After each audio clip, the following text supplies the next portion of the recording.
I can't get no relief. It's very, very simple throughout history.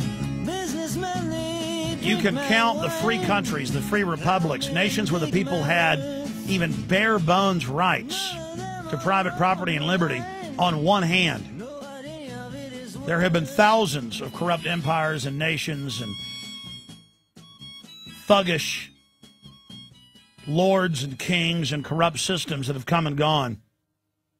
And the minute you let government get too big and start violating any part of the Bill of Rights and Constitution, it's over, you're in tyranny. And they're going right down the list on record, getting rid of the entire Bill of Rights, the entire Constitution. And the public doesn't know their Bill of Rights or Constitution. They sure know all about Michael Jackson and his nose. They know all about Michael Jackson and his boots and the little medals he liked to wear and the Ferris wheel color at Neverland Ranch and all about Jesus juice. And I'm sorry, folks, that's sick. And that's why we're slaves. We are a decadent, bloated, dumbed-down nation, and now we're going to get butchered like a fat hog.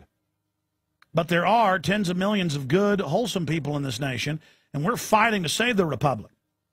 And some of you call yourselves liberals, some of you call yourselves conservatives. You better get rid of those terms and get back to liberty versus tyranny, and you better do it right now, ladies and gentlemen.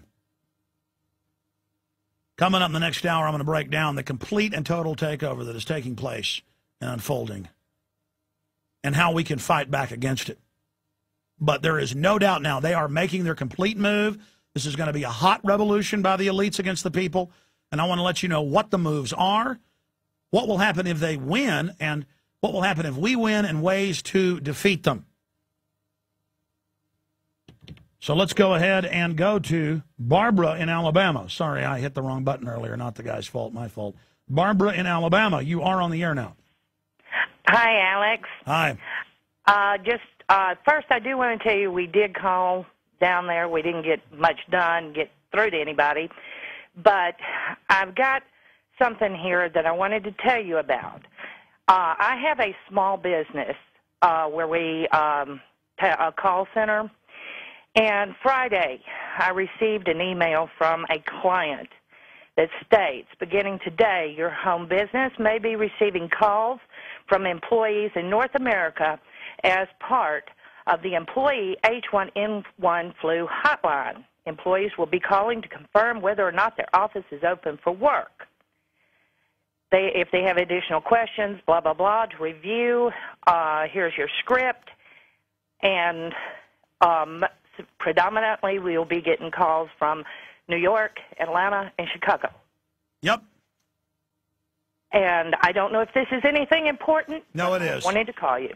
It is, and I was going to get to this next hour. I'll cover it in a moment. But first, tell folks, so you were unable to get a hold of one of the little snot-nosed legislative aides up there on the Hill while they completely butchered the entire Bill of Rights and Constitution, and our form of government will cease to be if the Senate passes this? Yes. First we got a couple of numbers. That was the number, the number is disconnected, or this is a number is out of order. We've basically we never really got through to anyone. We got transferred a couple of times. We tell people what. Yeah, let me tell you what you do, and we're going to post this. You got to call their local office. That's the one you got to hammer up on Infowars.com and PrisonPlanet.com. I posted Friday a list of their local numbers. And so call your local congressman. But the main, and I appreciate your call, the main people to call are the 8 Republicans that voted for it. We have a list of them up on Infowars.com and PrisonPlanet.com right now because they have a motion to reconsider. There is 3 days. We have, in fact, a clock up there on the site. Let me just go to it. The passcode just launched on this useless computer up here that relaunch every 5 minutes when you try to go to them. Up on Infowars.com, I have a clock counting down for the motion to reconsider where those individuals have 5 days, and again, that runs out in 3 days, to go back into the House of Representatives and reconsider their vote. So those 8 Republicans, and those are the 8 that helped it pass, do that. We can't have 7, because if 7, if we have 7 that do it, then the vice president will be able to tie break, and the emotion will still carry. Because people are saying, well, they're going to try to beat the bill in the Senate. The criminals in the Senate, and by the way, it's criminal that they wouldn't let the American people read that bill. It's criminal that they added hundreds and hundreds of pages last minute. And when you read what's in it, it's even more criminal. And again, that's coming up next hour. Let me scroll down here into this story. I know my dad's calling me right now while I'm on air. I forgot to turn my phone off. It's a complete circus up here today, ladies and gentlemen. Here it is. Cap and trade traders can change vote by July 2nd is the headline. And we have a countdown clock. 3 days, 7 hours, 6 minutes, 48 seconds to beat that. And all their phone numbers and details are right there. And you can also call Democrats that voted for it. They are Mary Bono Mack, Republican, California. Mike Castle, Delaware, Republican. Mark Stephen Irk, Republican, Illinois. Leonard Lance, Republican, New Jersey. Frank Lo Bonando, Republican, New Jersey. John McHugh, Republican, New York. Dave Reichert, Republican, Washington State. Chris Smith, Republican, New Jersey. We have the motion to reconsider House rules up there, and we have links to it, again, up on Infowars.com. And I was going to get into that next hour, but I'll just cover it now. Now, on the subject of the flu, if you go back 2.5 months ago when all that started, I went on air day one and I said, we've received secret documents from the state of Texas from federal meetings that had the names of the doctors and the names of the feds, and we posted it on Infowars.com, and the document said they're telling the public we're at level 4. We're already really at level 5, and within 90 hours we're going to level 6. But the public won't be told this for a while, if ever. And this is to get the whole emergency response ready for basically a federal takeover, and it put it in a good light.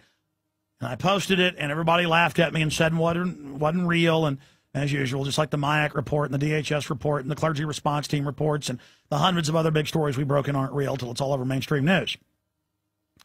And then 2 weeks ago they came out and said, yeah, we've really been at level 6 for a while, and we're enacting level 6 level, which means they can quarantine under that protocol, forced inoculations.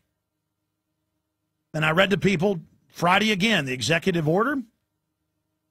You can just Google forced inoculation quarantine executive order, and it'll pull up. It's 13,600 and something. But the point is, CBS News. Oh, did you guys print me those other articles about the inflation really above 20%? Yeah. And then while you're at it, print me CBS. Because I know people won't do this, so I'm just going to print it. I'm not going to source something, and then I gave it Friday on air with the source, but I'm not even now going to say it without giving the sources. People are in denial. We got to break through their brainwashing. Exact headline. I'll just search it under flu quarantine executive order, and the CBS article has the quarantine and forced inoculation. And you've seen them on Fox and CNN going, yeah, for your safety. And, the big Canadian newspapers are saying, and the European papers, yeah, we're getting billions of doses ready worldwide to forcibly inject you. And then we played a state official in Arkansas, a tape of him on the news saying, yeah, we're going to forcibly inject you. Now, people are saying, wait a minute. This thing's only killed maybe 20-something people worldwide, but U.S. News and World Report had the headline Friday, so did USA Today, 1 million Americans have the swine flu. It's the end. That means you've contracted the virus. There's thousands of flu viruses floating around. Most of them don't even make you sick. But see, this thing is engineered. And I don't just say that. All these top scientists in the Canada, the U.S., Europe have come out and said it's clearly an engineered virus out of a laboratory. We told you that day one. Months later, they admit it. And then Baxter Pharmaceutical, the same people that got caught mixing live, deadly, weaponized bird flu with vaccines in Europe, are the ones getting the contracts for the vaccine. Something's going on here. So, yes, it's not real. It's not a real threat. But do they know it's going to mutate into something? It normally mutates into something innocuous. but they're saying it's going to mutate into something bad. I just answered my own question. Are they going to, during the financial collapse, during the martial law takeover, during a financial martial law takeover in the fall, which everything is pointing towards now, are they going to, just like in Mexico, say stand down, it's for the flu, troops are on the streets for the flu, so the feds can grandstand as saviors? We're going to break it all down after the news in the next hour and go over the complete tyranny that's unfolding. Stay with us.